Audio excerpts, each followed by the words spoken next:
यह कहानी तब शुरू हुआ जब एक बदसूरत नौकर और एक अमीर परिवार की युवा बेटी गुप्त रूप से प्यार में पड़ जाती। हालांकि वे सिर्फ बच्चे थे, उन्होंने हर एक पल को आनंद से गुजारा जो वे साथ बिता सकते थे। लेकिन उनकी खुशी लंबे समय तक नहीं चली। लड़की के परिवार को जल्द ही उनके प्रेम के बारे में पता चला गया और उन्होंने उस नौकर को महल से बाहर निकाल दिया जहां वह काम करता था। उन्होंने उस गरीब लड़के को ठंड के मौसम में एक ठंडे जंगल में छोड़ दिया। उसके पास जीवित रहने के लिए भोजन का एक निवाला खरीदने के लिए भी पैसे नहीं थे और खुद का बचाव करने के लिए उसके पास कोई हथियार नहीं था। लड़का पूरी तरह से असहाय था। वह दिन आखिरी बार था जब लड़की उसे अंतिम क्षणों में देख पाई थी। इससे ठीक पहले कि उन्हें अलग कर दिया गया, उससे ठीक पहले लड़के ने उससे एक वादा किया और उसने कसम खाई कि एक दिन वह वापस आएगा और उस दिन वह इतना मजबूत और धनवान होकर आएगा कि वह उसके योग्य हो सकें। और उस समय वह आएगा तो वह शादी के लिए उसका हाथ मांगेगा। यह एकमात्र चीज थी जो उसने अलग होने से पहले कही थी। बाद में उस लड़के को लोगों ने उसे अराजकता की राक्षस तलवार कहना शुरू कर दिया। उसका नाम सुनना ही लोगों को डर से कांपने के लिए काफी था। यह इससे भी बदतर था। उसे व्यक्तिगत रूप से देखना कुछ ऐसा था जिसे कोई भी अनुभव नहीं करना चाहता था। दूसरी ओर लड़की पूरी तरह से अलग हो गई। वह न्याय और आशा का प्रतीक बन गई, जिसे सच्चाई का सितारा और चंद्र की तलवार के रूप में जाना जाता है। वह सिर्फ राज्य में सबसे कुशल योद्धाओं में से एक नहीं थी, बल्कि उसके वह भी बड्ढे है। मेरा मतलब यह है कि उसकी सुंदरता दूसरों की तुलना में एक अलग स्तर पर थी। उसका रूप इतना सुंदर और आकर्षक था कि जिसने भी उसका चेहरा और शरीर देखा वह पहली नजर में प्यार में पड़ गया। लेकिन अजीब बात यह है कि 15 साल बाद भी वह बचपन के उस लड़के के प्रति वफादार रही है, बिना यह जाने कि वह जीवित है या नहीं। वह उसका वादा नहीं भूली थी और इसीलिए उसने किसी भी पुरुष को अपने करीब आने से मना कर दिया था। यह से कहानी की शुरुआत होती है। लेकिन चीजें वास्तव में तब दिलचस्प हो जाती हैं जब दृश्य वर्तमान समय में बदल जाता है। यह एक हलचल भरे सराय में जाती। वह जगह लोगों से भरी हुई थी जो खुशी खुशी अपनी उपलब्धियों और रोमांच के बारे में बातें कर रहे थे। एक कोने में एक युवक चुपचाप बैठा था और भीड़ की तरफ देख रहा था और सोच रहा था कि क्या यह छोटी सी सराय वास्तव में व्यापारियों और यात्रियों के लिए प्रसिद्ध केंद्र है। उसने एक युवक जू यून के बारे में सुना था। वह एक योद्धा था जिसके पास एक भाला था जिसे वह सावधानी से लपेट कर रखता था। वह इस स्थान पर सुरक्षित रूप से पहुंचने से बहुत ही अच्छा महसूस कर रहा था और यहां तक कि वह खुश भी था क्योंकि स्थानीय लोगों ने उसके साथ बहुत दयालुता से व्यवहार किया था और कोई भी उसे रोक नहीं सकता था। वास्तव में कोई भी उसे रोकना नहीं चाहता था। हालांकि उस समूह में एक गंजे आदमी ने उसे एक गंभीर चेतावनी दी। उसने उसे जू यून से कहा कि स्वाभाविक रूप से क्षेत्र में घूमते समय वास्तव में सावधान रहना चाहिए। जे यून यह सुनकर उत्सुक था और उसने पूछा कि उसके कहने क्या मतलब है। उसके चेहरे पर एक डरावनी नजर के साथ उसको समझाया। उसका यह मतलब है कि गांव के पास एक खतरनाक राक्षस छिपा हुआ है। यह एक क्रूर खूनी व्यक्ति जो मार्शल कलाकारों का शिकार करता था और दूसरों को डराने के लिए उनके कटे हुए सिरों को अपने साथ रखता था। जे यून ऐसा लग रहा था कि वह एक डरावनी कहानी से प्रभावित करने की कोशिश कर रहा था, लेकिन सच्चाई यह थी कि वह वस्तु इससे बिल्कुल भी अपरिचित नहीं था। वह शांति से अपनी चाय की चुस्की लेते हुए उसने ऐसा अभिनय किया जैसे कि यही कारण है कि वह उनकी बातचीत के बीच में वहां मौजूद था। कुछ यूं कहें कि कोई सराय में अचानक चला आया था जिसने सभी का ध्यान खींचा और निश्चित रूप से यह वही आदमी था जिसके बारे में बात कर रहे थे। वह कहता कि यह कौन है।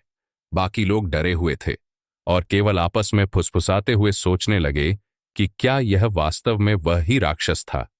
वह उस अफवाह से चिढ़कर कहा कि आदमी ने अटेंडेंट पर चिल्लाकर तुरंत सरायपाल को बुलाने के लिए कहा, लेकिन अटेंडेंट ने घबराकर समझाया कि सरायपाल एक काम से बाहर गया हुआ है और इस बीच आदमी को जो भी जरूरत हो वह उसे पूरा करने की पेशकश करता है। विनम्र होने की कोशिश करते हुए अटेंडेंट ने उस चीज को लिया जिसे उसने समझा था कि वह आदमी का सामान है और सरायपाल के वापस आने तक उसे एक शांत कमरे में ले जाने का इरादा था। जैसे ही अटेंडेंट ने बैग को देखा, वह स्तब्ध रह गया, यह महसूस करते हुए यह उम्मीद कि वह बिल्कुल भी वह चीज नहीं है जिसकी उसने उम्मीद की थी। फिर भी उसने इसे ले जाने अनुमति दी, लेकिन इससे पहले कि वह कुछ कर पाता, आदमी ने उसका हाथ पकड़ लिया और उसे वहीं रोक दिया। कमरे में सन्नाटा छा गया। हर कोई डर से देख रहा था, सोच रहा था कि शायद बेचारे परिचालक का अंत हो गया है। एक और डरावनी निगाह से राक्षसी आदमी ने ऊंची आवाज में घोषणा की, उस बैग में उसका शिकार है और उसे छूने का अधिकार उसके अलावा किसी को भी नहीं है। परिचारक बेकाबू होकर कांपने लगा और उसे वह केवल इतना ही कह सका, और उसने उसका अनादर करने के लिए हकलाते हुए उससे माफी मांगी।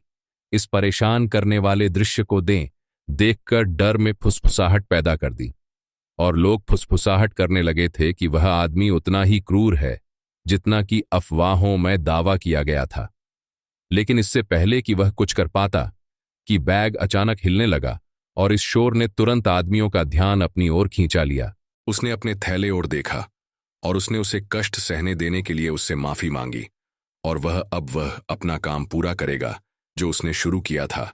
जैसे ही उसका हाथ थैले की ओर बढ़ा, किसी ने उसे रोक दिया और कार्रवाई की। वह कोई और नहीं बल्कि जे यून था। उसने राक्षसी आदमी को रोकने की हिम्मत नहीं की। वह खड़ा रहा और निडरता से उसे युद्ध के लिए चुनौती दी। कमरे में पूर्ण अविश्वास से सन्नाटा छा गया। किसी ने भी नहीं सोचा होगा ये, यहां तक कि पहले वाले गंजे आदमी ने भी इसकी उम्मीद नहीं की थी। हर कोई सवाल कर रहा था कि क्या जे यून ने अपना दिमाग खो दिया है या वह अचानक पागल हो गया है। उसके चेहरे पर नए घाव के साथ राक्षसी आदमी जे यून की ओर मुड़ा। उसके होंठ एक मजाकिया मुस्कान में मुड़ गए। उसके स्वर में तिरस्कार टपक रहा था, जैसे कि वह उसके खिलाफ हो। जे यून अभी भी आत्मविश्वास से भरा हुआ था। साहसपूर्वक घोषणा के लिए वह तैयार है। मार्शल दुनिया के सबसे बड़े दुश्मन का सामना करने के लिए।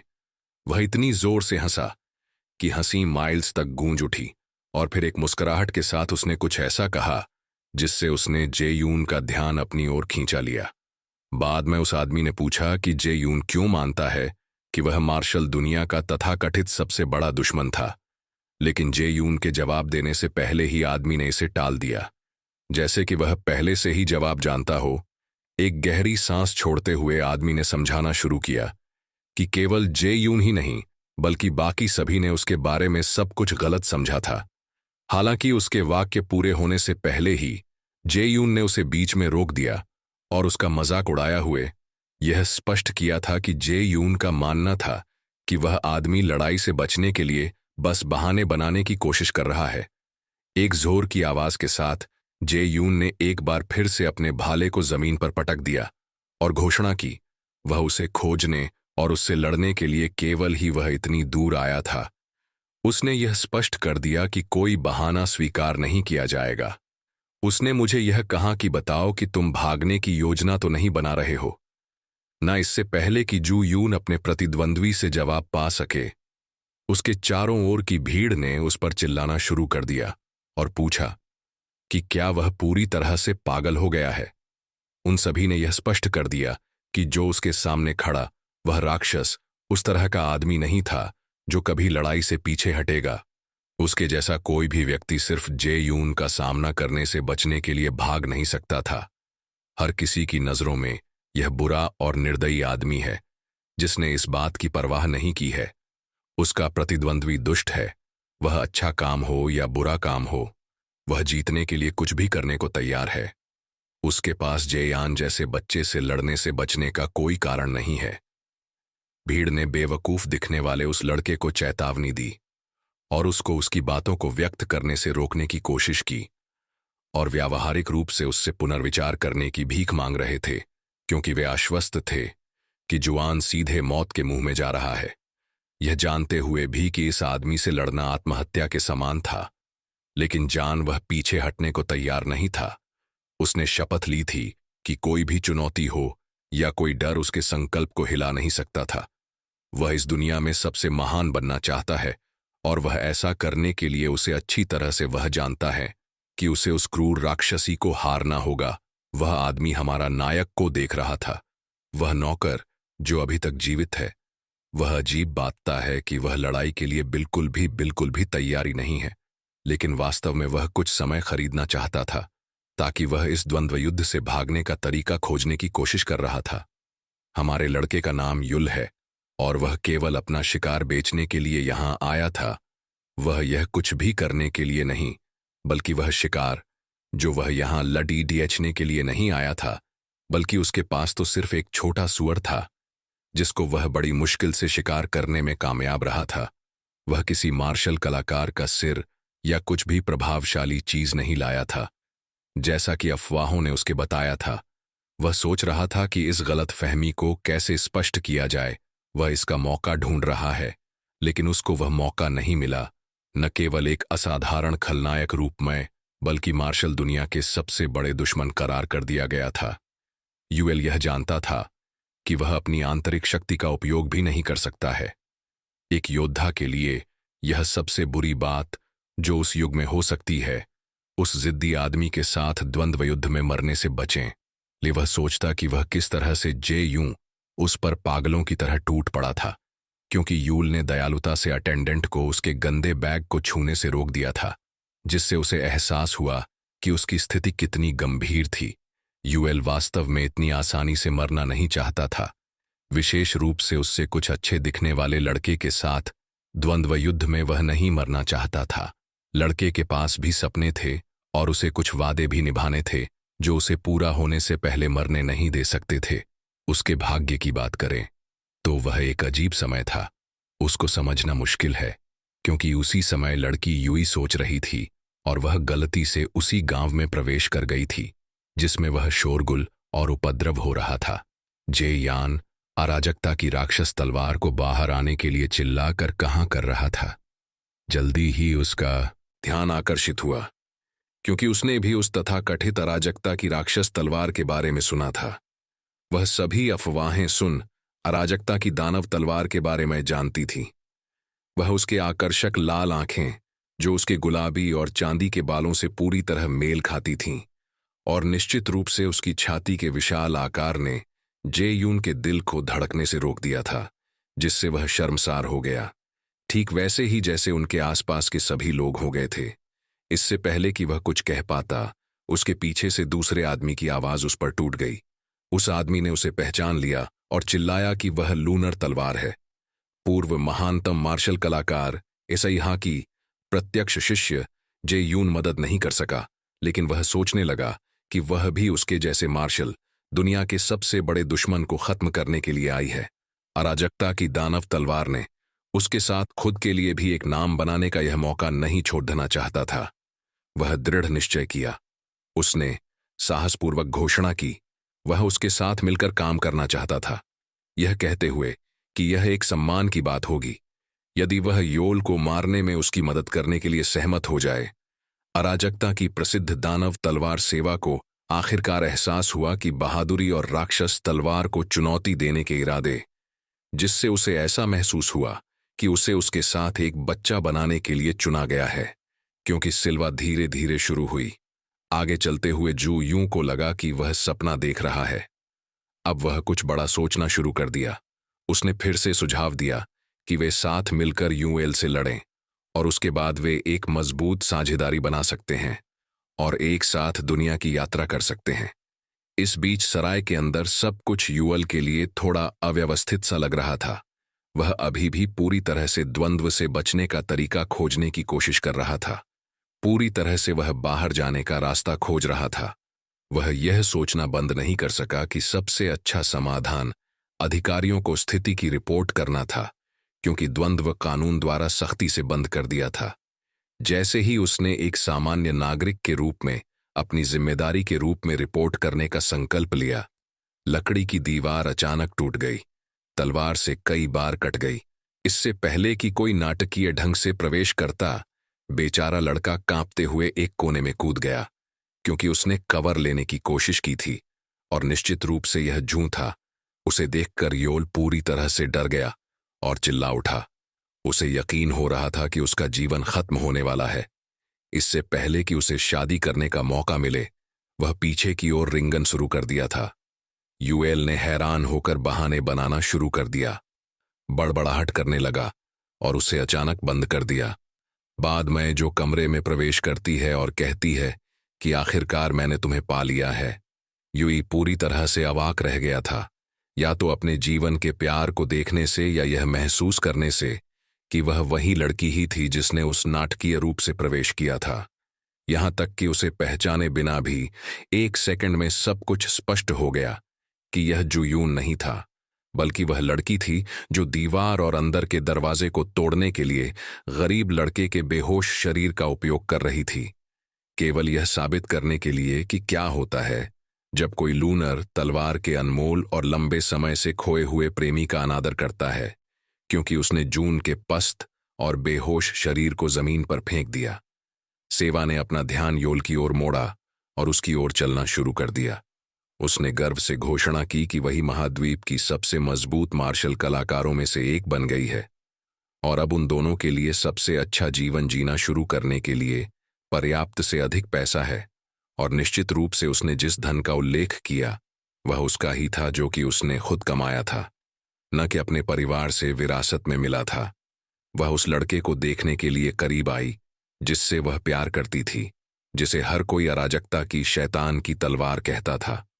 वह न तो घृणित शीर्षक और न ही उसकी वर्तमान दयनीय स्थिति उसके लिए उसकी भावनाओं को बिना किसी हिचकिचाहट के साथ बदल सकती थी।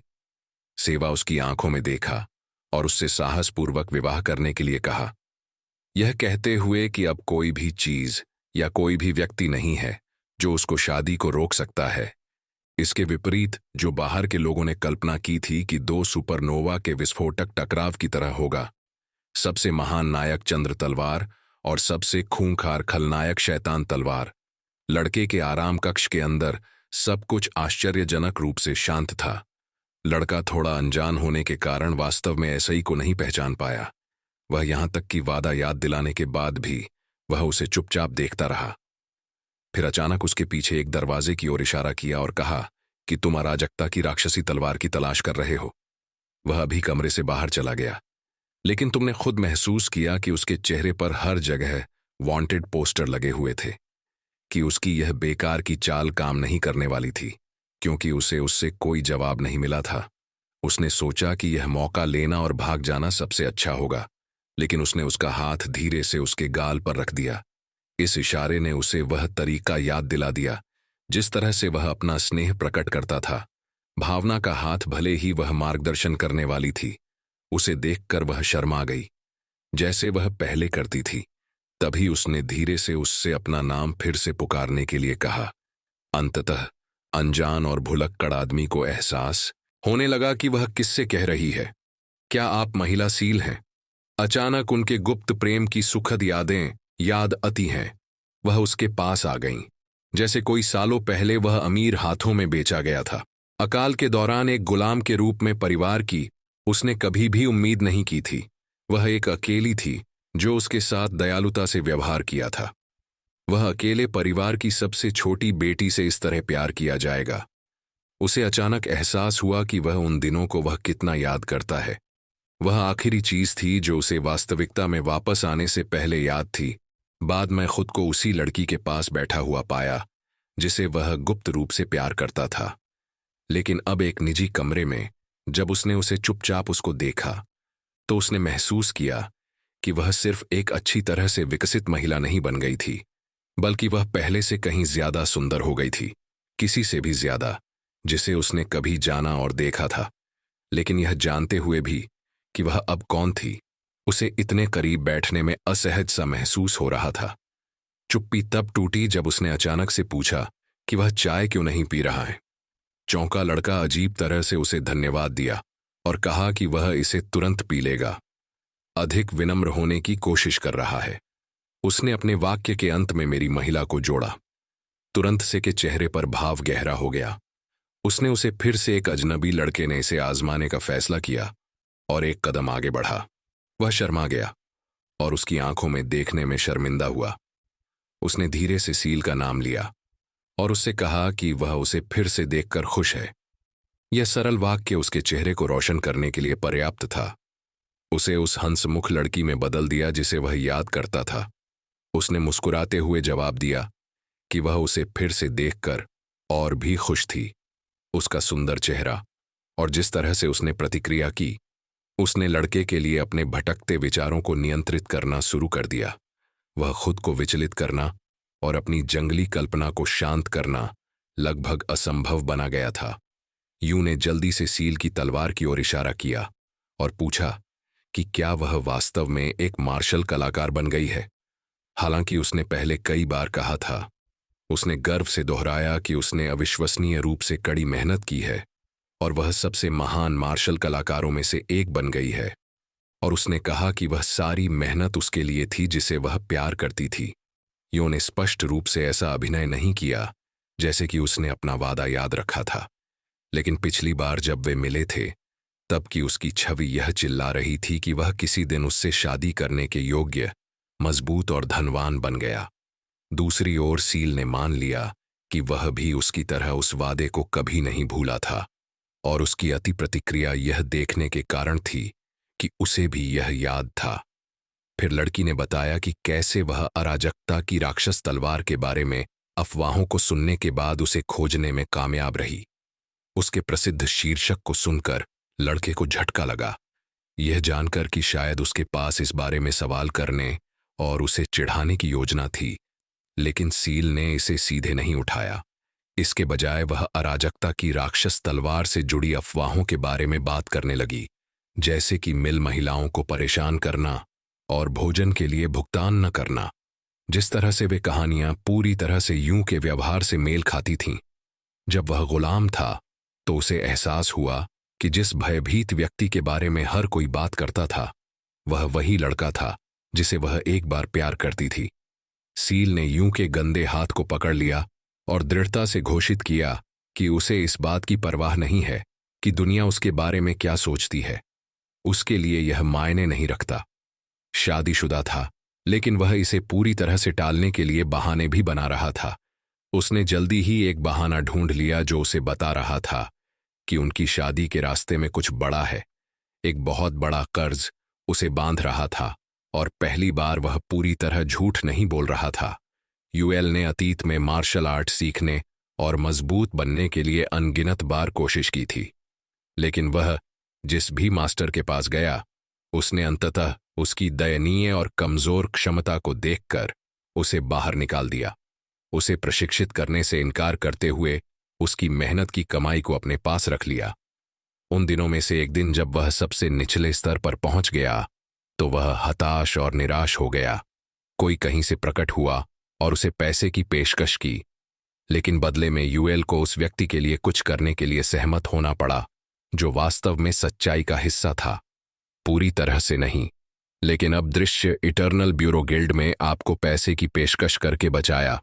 इसके लिए ही वह जो कियो चाहती थी वह करे, और निश्चित रूप से यह सील ही थी जो इस बारे में सुनने के बाद यहां तक आई थी, उस एक समस्या को हल करने के लिए जो उइल को उससे शादी करने से रोक रही थी। सील ने पीछे नहीं हटे और तुरंत इस महिला के तरीके पर सवाल उठाया कि कैसे वह यूएल जैसे पुरुषों के कर्ज का भुगतान करती है और फिर उनका उपयोग इस तरह करती है जैसे कि वह उन पर स्वामित्व रखती है। निश्चित रूप से ऐसे ही केवल उसके परिप्रेक्ष्य और उपयोग के सही करण के आधार पर इस निष्कर्ष पर पहुंची, लेकिन ह्योंग खुद वास्तव में भ्रमित दिखी। उसे समझ में नहीं आ रहा था कि यह लड़की उस पर ऐसी चीजों का आरोप क्यों लगा रही है।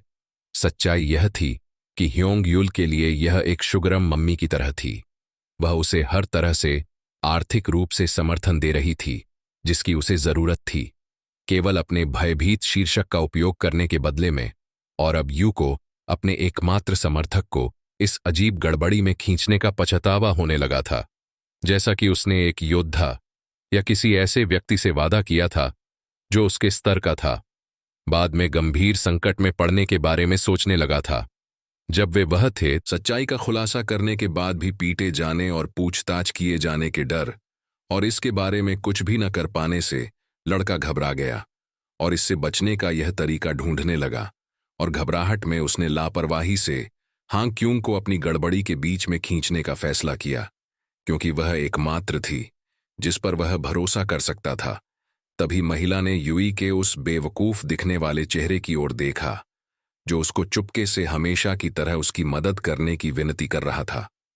एच ने तुरंत स्थिति को समझ लिया, यह अनुमान लगाते हुए कि युल इस समस्या से छुटकारा पाने के लिए उसकी मदद चाहता है, और वह समझ गई कि वह अपने ज्ञान का उपयोग करके उसकी मदद कर सकती है। तभी वह सील को यहां लेकर आई थी। फिर सील ने युई पर बकाया कुल धनराशि जानना चाहा। एच ने यह कहने से पहले एक पल के लिए हिचकिचाया कि वह उसे कितना कर्ज बाते, यह उसके लिए जटिल था। वह लड़के के ऋण के लिए कुछ हास्यास्पद रूप से उच्च संख्या बताना चाहती थी। उसके पास कोई मौका न हो कि वह सालों इतनी बड़ी रकम जुटा पाए, खासकर उसके जैसे किसी के लिए। अगर वह कोशिश भी करे तो उसे यह सब इकट्ठा करने में सालों का समय लग जाएगा। तब तक वह खुद के लिए समय खरीद सके और शायद वह भागने का कोई रास्ता भी ढूंढ सके। उसने उसके ऊपर 10,000 का कर्जा बताया। उसने सोचा कि वह इतना बड़ा कर्जा नहीं दे पाएगी, लेकिन सभी को चौंकाते हुए सील ने अचानक कहीं से उसने एक बड़ा बैग निकाला जो सोने के सिक्कों से भरा हुआ था, जो यूएल के कर्ज को चुकाने के लिए पर्याप्त था। योल और हांग दोनों हैरान रह गए। उनकी आंखें चौड़ी हो गईं, क्योंकि वे सोच रहे थे कि आखिर लड़की को वह बड़ा बैग कहां से मिला।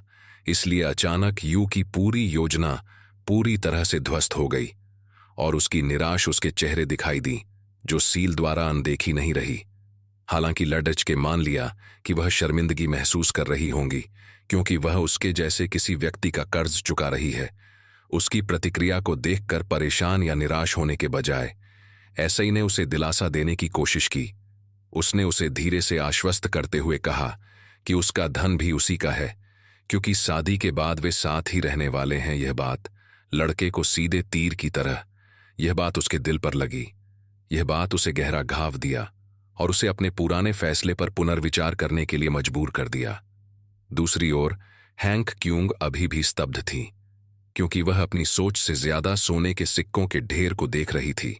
वह सोच रही थी कि यह वास्तव में उससे कहीं अधिक है जो उसने मांगा था। लेकिन जैसे ही उसने युल की ओर देखा, उसने महसूस किया कि उसे एक अनचाहे विवाह में घसीटा जा रहा है। उसने सोचा कि अगर वह सील को निराश महसूस कराना चाहती है तो उसे अपने दिमाग में कोई तरकीब सोचनी होगी जिससे वह उसे पीछे हटा सके। उसके मन में एक विचार आया तो उसे एक कदम और आगे ले जाने की जरूरत है। बाद में एच धीरे धीरे अपने पैरों पर खड़ी हुई।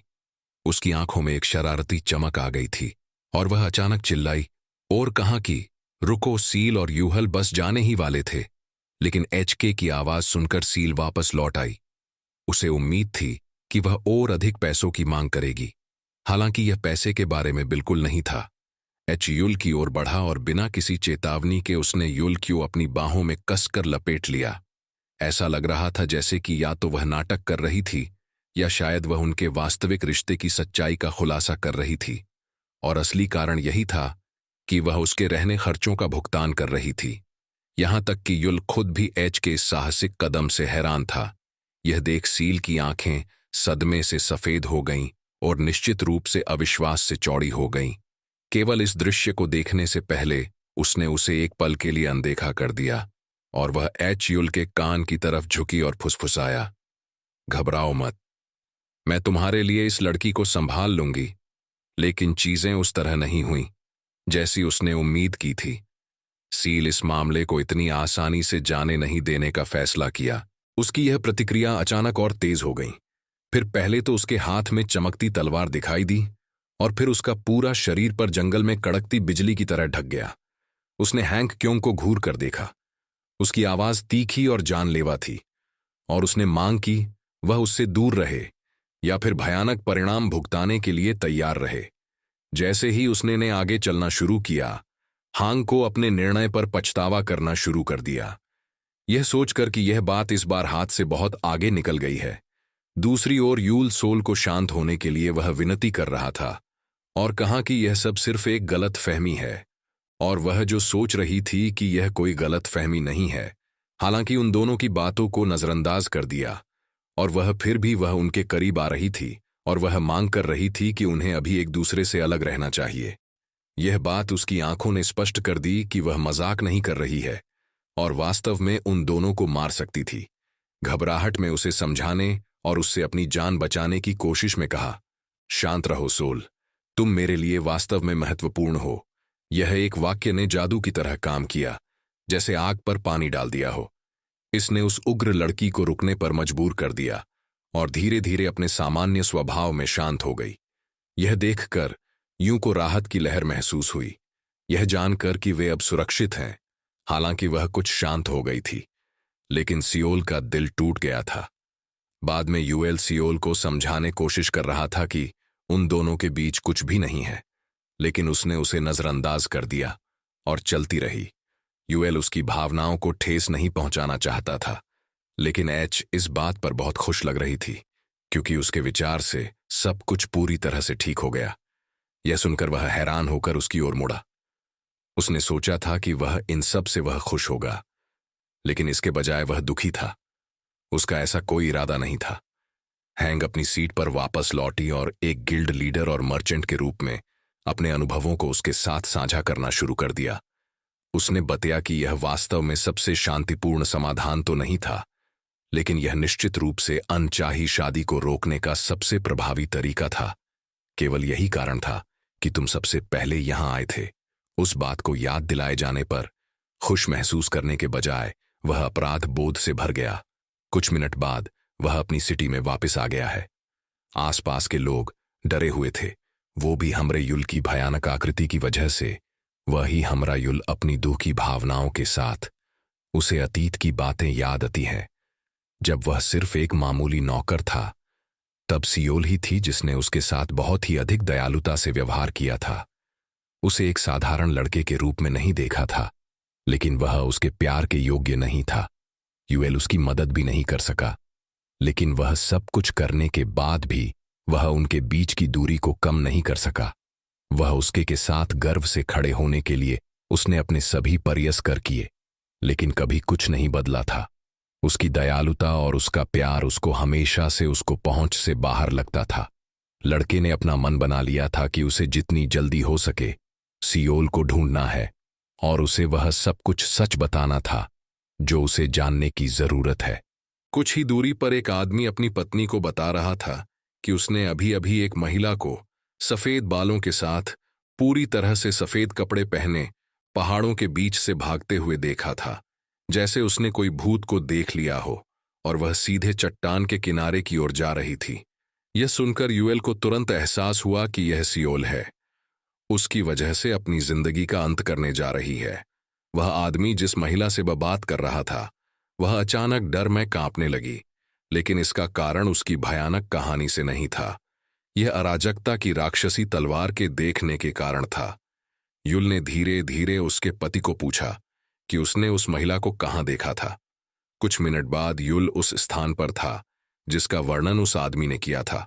वह हाँफ रहा था और उसकी सांस पूरी तरह से फूल रही थी। उसे यकीन नहीं था कि वह सही जगह पर है या नहीं, इसलिए उसने उसके बारे में कुछ संकेत खोजने की उम्मीद में चारों ओर देखने का फैसला किया। पहले सेकंड में उसकी नजर सियोल पर पड़ी। वह चट्टान के किनारे पर खड़ी थी और अपना जीवन समाप्त करने के लिए तैयार थी, और यह सब उसके कारण था। बिना किसी हिचकिचाहट के और बिजली तरह तेजी से लड़का आगे बढ़ा और उसे पीछे से गले लगा लिया और कहा कि वह उससे अभी शादी कर लेगा यदि वह आत्महत्या के बारे में पुनर्विचार करती है। लेकिन उसके आश्चर्य के लिए यह लड़की नहीं थी, बल्कि यह 200 वर्षीय दादाजी थे जो वहां जम गए थे। उसको पहले आश्चर्य हुआ, बाद में जल्दी ही वह शर्मिंदगी में बदल गया।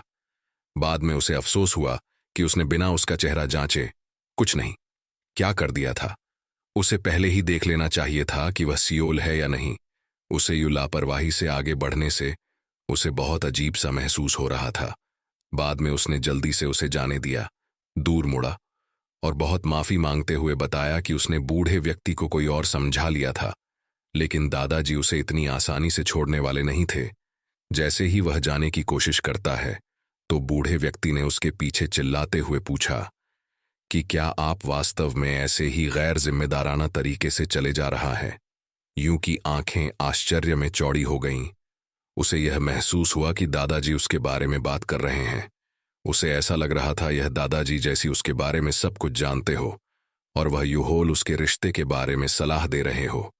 वह ऐसे किसी व्यक्ति की तरह बोल रहे था जो अतीत से लेकर वर्तमान तक उनके बीच हुई हर चीज को जानता हो।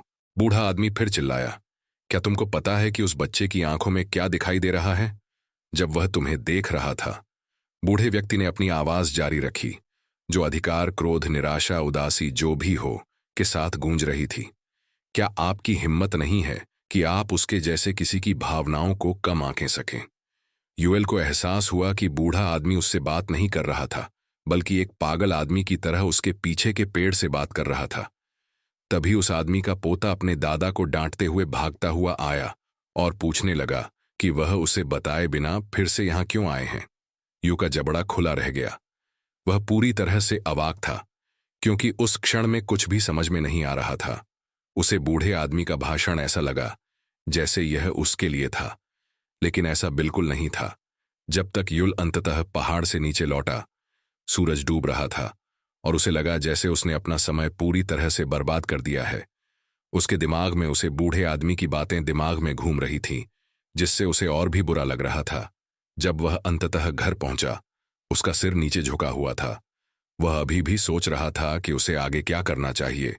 वह इतना विचारों में खोया हुआ था कि उसने यह भी नहीं देखा कि सियोन उसके सामने खड़ी है। वह केवल तब अपनी सोच से बाहर आया जब उसने उसका अभिवादन किया और घर में उसका स्वागत किया। वह एक पल के लिए स्तब्ध रह गया, क्योंकि उसे लगा कि उसने उसको छोड़ दिया। उसने अविश्वास में चिल्लाते हुए पूछा कि वह यहां कब और कैसे आई। सियोन ने सहजता से बताया कि वह छोड़ने के बाद वह पूरे समय यहां थी। उसने उसके चेहरे पर ध्यान देने में देर नहीं लगाई, क्योंकि आज स्पष्ट रूप से दिख रहा था कि वह बहुत रो रही है। सियोल आश्चर्य हुआ कि उसने उसको नोटिस कर लिया था कि वह रो रही थी, लेकिन उसने इसे मना करने की कोशिश की। फिर भी यह ऐसा कुछ नहीं था जिसे वह छिपा सकती थी। लड़का और अधिक जिद्दी हो गया, यह जानते हुए कि आज जो क्या हुआ उसने उसे कैसे उसकी भावनाओं को ठेस पहुंचा था। उसने निश्चय किया कि वह अपने और हैंग क्योंग के बारे में सब कुछ समझाने का फैसला किया, यह स्पष्ट करते हुए कि यह सब एक गलत फहमी थी। हालांकि सियोल ने यह सच्चाई पहले ही पता लगा ली थी। वह जानती थी उनके बीच कोई प्यार या ऐसा कुछ नहीं था जो इसे धोखा दे। लेकिन तथ्य यह है कि वह उससे शादी करने से बचने के लिए इतनी दूर चला गया। यही बात उसे वास्तव में चोट पहुंचा रही थी और उसे दुखी और निश्चित रूप से क्रोधित कर रही थी। जब युल ने यह सुना तो वह स्तब्ध रह गया। उसे एहसास हुआ कि वह पहले से ही सब कुछ जानती थी। बाद में फिर बूढ़े आदमी के शब्द उसके दिमाग में गूंज। उसने उससे कहा कि वह अब उसे परेशान नहीं करेगी और तुरंत चली जाएगी, लेकिन युल उसे जाने नहीं दे रहा था। उसने उसके कंधों पर हाथ रखकर उसे वहीं रोक दिया। सियोल के निराश चेहरे पर तुरंत आश्चर्य का भाव आ गया था, जब अचानक उसने कहा कि नहीं, ऐसा नहीं है। सियोल, वह कुछ मीठी और उचित बात की उम्मीद कर रही थी, जिसमें वह बताए कि वे शादी क्यों नहीं कर सकते हैं। इसके बजाय उसे आश्चर्य हुआ। यूएल ने चिल्लाना शुरू कर दिया, यह स्वीकार करते हुए कि उसकी औसत आय केवल 200 येन प्रति माह है, यह बताते हुए कि इतनी कम राशि उसके अपने पेट को भरने के लिए भी पर्याप्त नहीं है। वह उसका ध्यान कैसे रखेगा? ऐसा लगता है कि यही वास्तविक कारण था कि वह अब भी उससे शादी नहीं कर सकता था। सियोल ने असमंजस में पलकें झपकाईं। सभी को इसकी उम्मीद थी। यूल अब खुद को रोक नहीं सका। उसने जर्जर घर की ओर इशारा किया और कबूल किया कि वह इसे केवल एक परिचित के माध्यम से किराए पर ले पाया है। हाँ, क्यों की मदद के बिना वह सड़कों पर नग्न सो रहा होता। उसने सब कुछ स्पष्ट कर दिया। उसने बताया कि यह गलत फहमियों पर आधारित कहानियां हैं। उसने बताया कि उसने कोई ऐसा कार्य नहीं किया जो उसको राक्षस तलवार कहलाने के योग्य कोई कुशल या अद्भुत योद्धा कहा सके। उसने यह सब कुछ होने के बावजूद खुद से किया, वादा भी पूरा नहीं किया। युल सियोल को खोना नहीं चाहता है। उसका विश्वास तोड़ने के बाद भी उसने उसकी आंखों में देखा और पूछा कि क्या वह अब भी उसको एक और मौका देगी, जैसे उसने पहले दिया था जब वह उससे बिना किसी शर्त के प्यार करती थी। उसने कहा कि वह सब कुछ करेगा, जिससे वह मजबूत और अमीर बन सके, वह आदमी बन सके जिसकी वह हकदार है, जैसा उसने वादा किया था। फिर बिना सोचे यू ने अचानक उसे गले से लगा लिया और कहा कि वह उसके भविष्य के लिए गंभीर है। यह सुनकर सियोल स्तब्ध रह गई। सियोल को याद आया कि ऐसे गले लगाए 15 साल हो गए हैं। इस समय यूएल के लिए यह सबसे कठिन समय था। उसका चेहरा लाल और पूरी तरह से शर्मिंदा था। फिर भी अगर वह आधिकारिक तौर पर प्रपोज करना चाहता था और अंततः उस लड़की के साथ रहना चाहता था जिससे वह प्यार करता था, तो उसे पता था कि उसे पहला कदम उठाना होगा। अब आश्चर्यजनक रूप से यह काम कर गया। लड़की उसके अमीर और मजबूत बनने तक इंतजार करने के लिए तैयार हो गई और उसके बाद ही वह एक दूसरे से शादी करेंगे। सब कुछ ठीक लग रहा था, लेकिन उनमें से कोई भी अभी एक दूसरे को जाने देने के लिए तैयार नहीं था। फिर उसने कुछ दिलचस्प करने की कोशिश की, कुछ ऐसा जो कोई भी ठरकी आदमी उस स्थिति में कर सकता है। उसने अपना हाथ से उसकी गर्दन के चारों ओर से नीचे किया और एक चुपके से लड़की के निचले शरीर को बिना कुछ कहे छुआ। लगभग तुरंत उसे एहसास हुआ कि वह आखिरकार वे अभी भी एक जोड़े नहीं थे। वह कुछ साहसिक करना चाहता था, लेकिन उसने जल्दी से फैसला किया कि जब तक वे आधिकारिक तौर पर पति और पत्नी नहीं बन जाते, तब तक इंतजार करना बेहतर होगा। लेकिन सियोल ने भी उसे जाने नहीं दे रही थी। उसने उसे कसकर पकड़ लिया।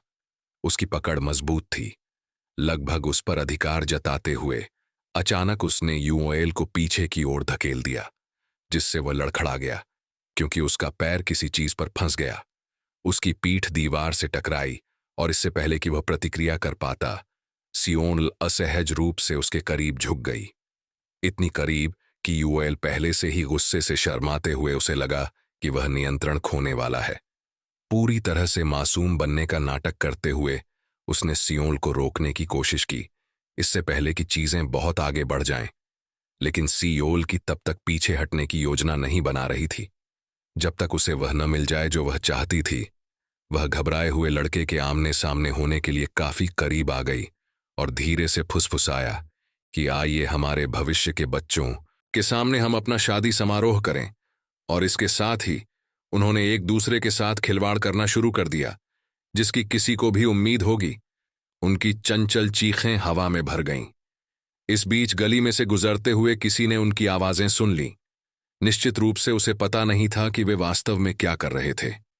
इसके बजाय उसने मान लिया कि चंद्र तलवार ने अंततः अराजकता की राक्षसी तलवार का पता लगा लिया था और अब दोनों एक गहन युद्ध में बंद है।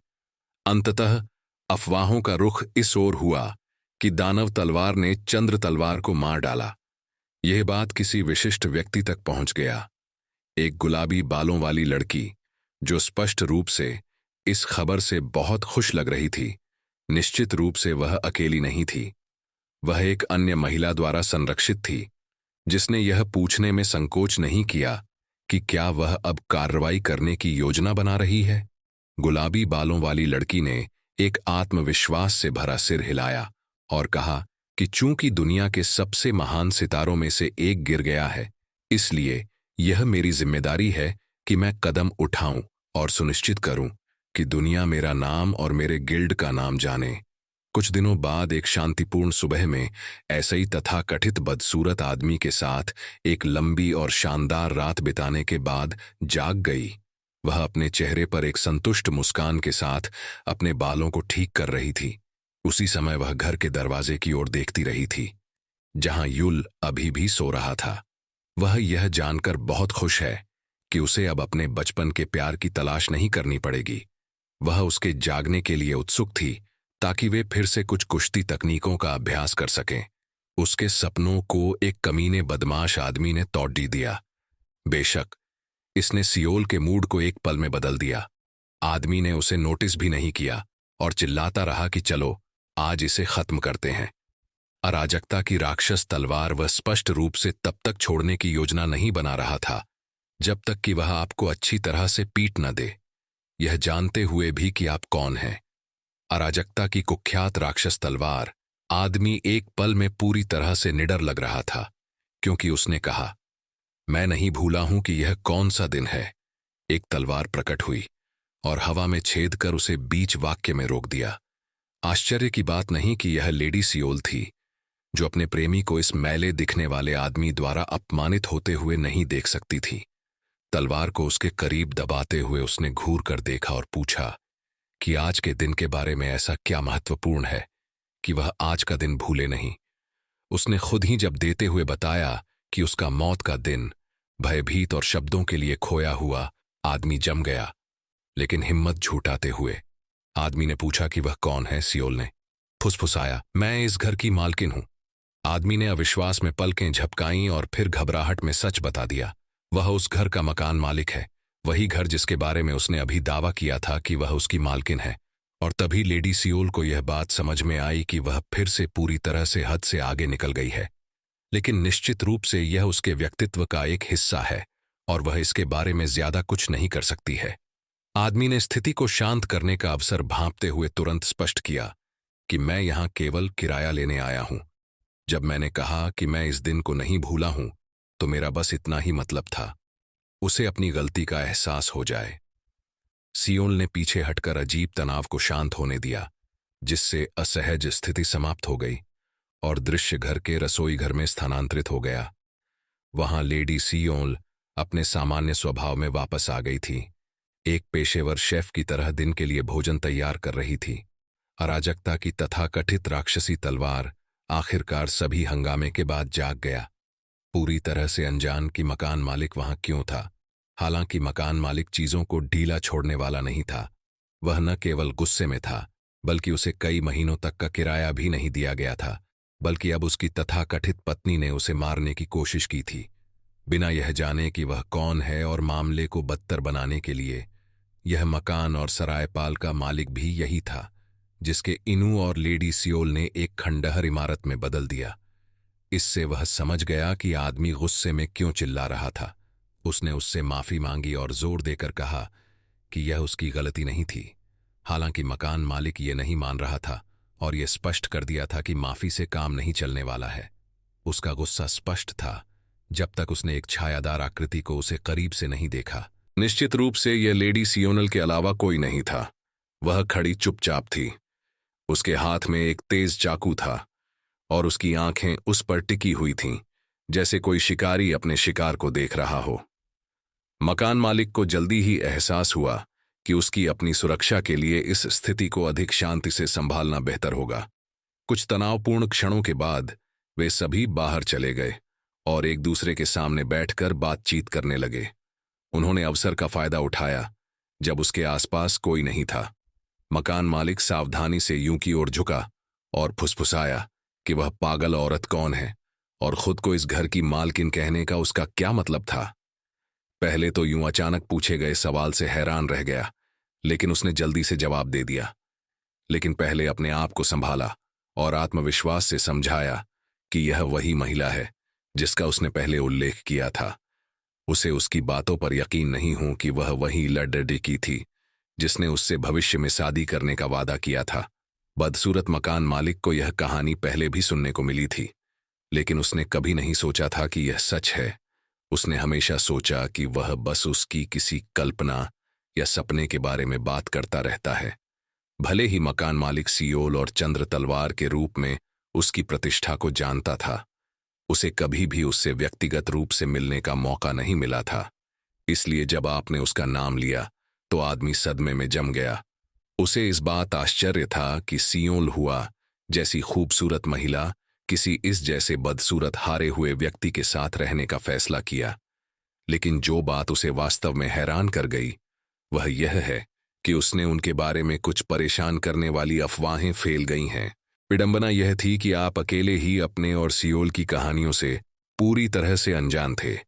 जाहिर तौर पर योल और सियोल की उस जादुई रात के बाद वह अफवाह जंगली की आग की तरह फैलना शुरू हो गई थी कि उसने चंद्र तलवार को सम्मोहित करके उसे गुलाम बना लिया और उसे जो भी गंदी शर्मनाक चीजें करना चाहता था वह उसे करने के लिए मजबूर करता है।